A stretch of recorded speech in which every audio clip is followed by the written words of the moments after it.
Šiandien pakalbėsime apie kurmių naikinimo būdą. Visokie spastai išbandėm, ne vieną, čia visokie su elementais, barška, tarška, bet ir tai niekas nepadėjo.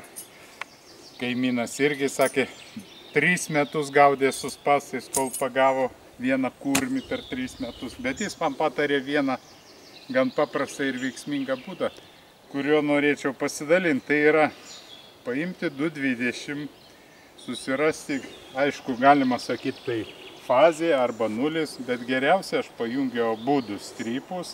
Aišku, dabar įtampa išjungta yra.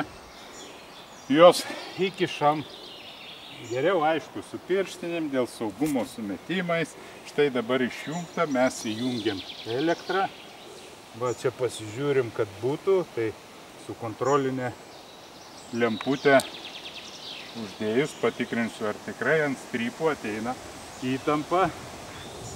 Jeigu čia va, tai įtampa ateina, reiškia, ant strypų mes sujungiam ne ant laidų, o ant strypų. Reiškia, ateina, įeina įtampa. Tokiu būdu palaikyti vakare arba ryte tose vietose, kur daugiausia buvo kurmių išknista, vienam kitam plote ir automatiškai bus kurmių garantuotai, tai atvažiavom ir kurmių jau nėra, kaip nekeista. Kaimynas sako, po šitokios operacijos, paprastos, nieko nekainuojančios, be jokio marketingo, sako, 3 metai pas jį kurmių nėra.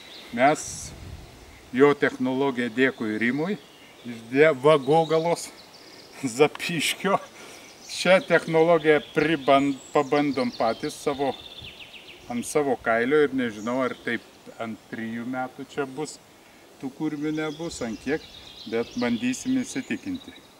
Tai va, tokios ir naujienos. Aišku, galima pajungti vieną tik fazę, bet kad žinot, kuri čia fazė reikia matuoklio, tai aš abudu.